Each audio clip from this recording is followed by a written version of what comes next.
कि परमेश्वर का सामर्थ्य वचन हमारे जीवन में रोजाना कार्य करता है। जब हम परेशानी में होते हैं, जब हम दुखी होते हैं या इंसान जब घबरा जाता है, तो क्या परमेश्वर इस बात का ध्यान रखता है कि कौन सा इंसान परेशान है, कौन सा दुखी है? क्या प्रभु उन लोगों पर ध्यान देता है जो परेशान या दुखी हैं? जब हम और आप किसी परेशानी में पड़ते हैं तो परमेश्वर हमारे जीवन में कितना दखल देता है। और कई बार जब हम घबरा जाते हैं, जब हम परेशान हो जाते हैं, तो हमको ये लगता है कि कोई भी हमारा बचाने वाला नहीं है। लेकिन विश्वासियों का ये एक विश्वास होता है और वो प्रभु के ऊपर अपना विश्वास करते हैं। सारी अपने जो भी परेशानी, जो भी बोझ है, जो भी परेशानी है, वो परमेश्वर के सामने डाल देते हैं, तो उनको सहज महसूस होता है, उनको अपनी परेशानी हल्की महसूस होती है। वचन में लिखा हुआ है कि जब हम परेशानी पड़ते हैं तो परमेश्वर पूर्ण तरीके से हमारा ध्यान रखता है, बशर्ते कि हम परमेश्वर से उन परेशानियों के लिए प्रार्थना करें।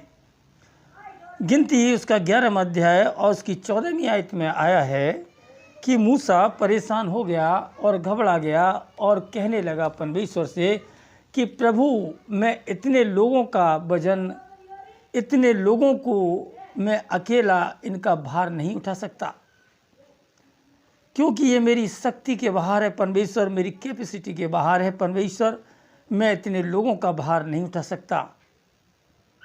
वो इतना परेशान हो गया, इतना दुखी हो गया कि वो परमेश्वर से अपनी शिकायत लेकर पहुंचा।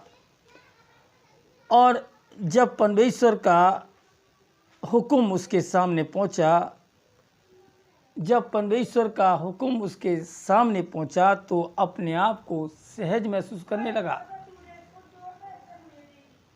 यहोशू उसका पहला अध्याय उसकी 9वीं आयत में भी आया है कि यहोशू घबरा गया, यहोशू परेशान हो गया, यहोशू दुखी हो गया कि इतनी बड़ी कौम को लेकर वो उस देश में, यहाँ परमेश्वर ने शपथ खाई थी, उस जगह पर वो ले जाना चाहता है।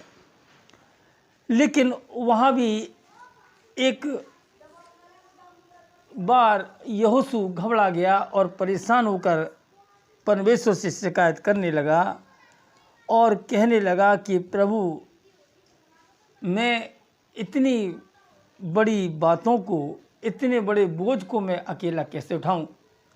परमेश्वर को उसमें दखल देना पड़ा और परमेश्वर उसको डांटना पड़ा और उससे कहा, क्या मैंने तुझे आज्ञा नहीं दी, हिया बांध और दृढ़ हो जा, हिया बांध और तू दृढ़ हो जा, मैंने तुझे बार बार आज्ञा दी है। जब परमेश्वर की किसी चीज़ में आज्ञा होती है, जब किसी चीज़ में परमेश्वर का सपोर्ट होता है, तो परेशानियां अपने आप हट जाती हैं, अपने आप छोटी पड़ जाती हैं।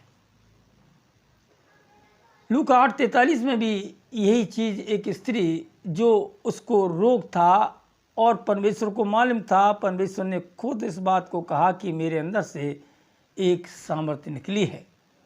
जब हम परेशानी में होते हैं, जब हम दुखी होते हैं, तो परमेश्वर को ये महसूस होता है, क्योंकि वो लिखा हुआ है वचन में कि मैंने तेरे आंसुओं को, तेरे दुखों को मैंने जाना है। परमेश्वर मेरे आंसुओं को, मेरे दुखों को, मेरी परेशानी को परमेश्वर समझता है। और हम जब प्रार्थना करते हैं, हम जब उससे इन बातों की प्रार्थना करते हैं कि प्रभु, ये परेशानी, ये दुख मेरे जीवन से हट जाए, तो प्रभु तुरंत उन परेशानियों को हटा देता है। हमको ये विश्वास होना ज़रूरी है कि हम प्रभु की प्रार्थना निरंतर करते रहें, और जब हम परेशानी में पड़ें तो परमेश्वर से सामर्थ्य मांगें, क्योंकि वही है इन सारी परेशानियों में हमको निकालने वाला। वो सामर्थ्य रखता है इन सारी परेशानियों निकालने के लिए। वो परमेश्वर अपनी शक्ति रखता है इन सब परेशानी से मुझको और आपको बचाने के लिए। प्रभु करे कि हम उसके ऊपर विश्वास करें और परमेश्वर की सामर्थ्य को पाएं, ताकि ये परेशानी जो हम झेलते हैं, ये परेशानी कम होने पाए। प्रभु आप सबको बहुत आशीष देवे। आमीन।